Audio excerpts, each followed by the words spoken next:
خدمت شما عرض کنم که اینجا میخوام در مورد ژنراتور یه سری موارد رو براتون توضیح بدم.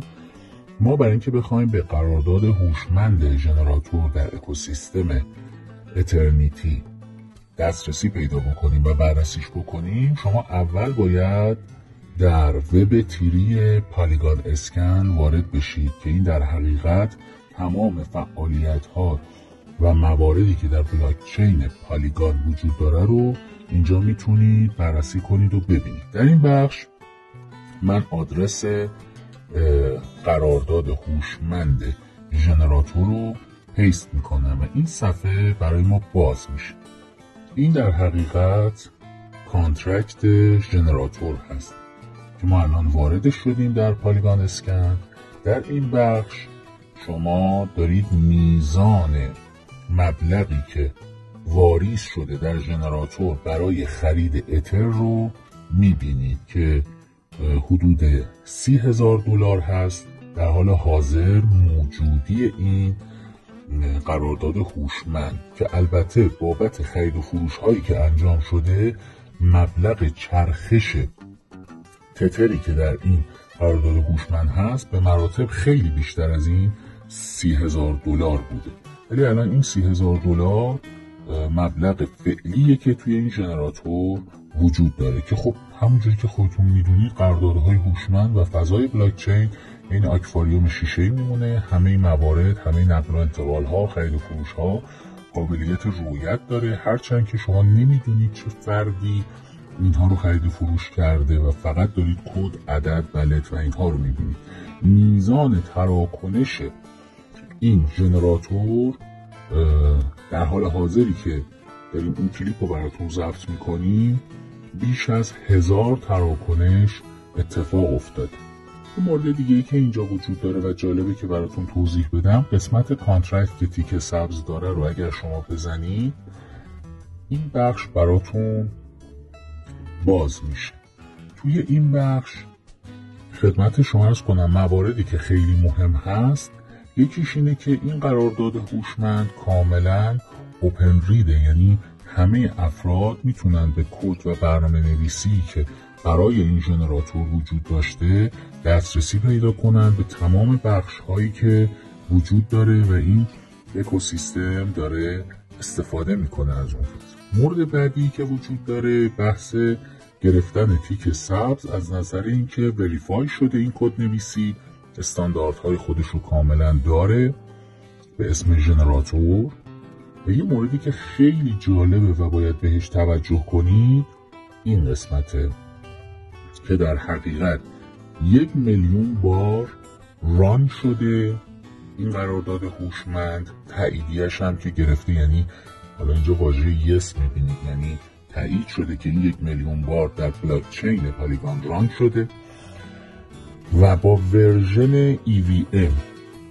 این EVM جدیدترین موتور اتریوم هست که در فضای بلاکچین پالیگان این قرارداد هوشمند رو ران کرده. حالا نظر ورژن اصطلاحاً بهش میگن ورژن پاریس داره و ران شده 1,000,000 بار. یه گزینه‌ای هم اینجا میبینید به نام لایسنس. شما وقتی روی این لایسنس میزنید صفحه‌ای براتون باز میشه که کاملا مواردی که این قرارداد هوشمند رعایت کرده و افراد نباید ازش کپی کنن و باید حتما بحث کپی رایت و بحث لایسنسش رو رعایت بکنن، وگرنه حالا به مشکلات قانونی بین المللی میخورن. در حقیقت نه قانونی که ما باهاش آشنا هستیم در سطح دولت ها و ارگان ها و سازمان ها و نهادها، نه، در مورد همون قوانین و چارچوب های کاری که در فضای بلاکچین در سطح بین الملل در موردش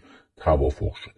خب پس موارد رو من اگر یک بار خدمتون مرور بکنم، یکی این بخش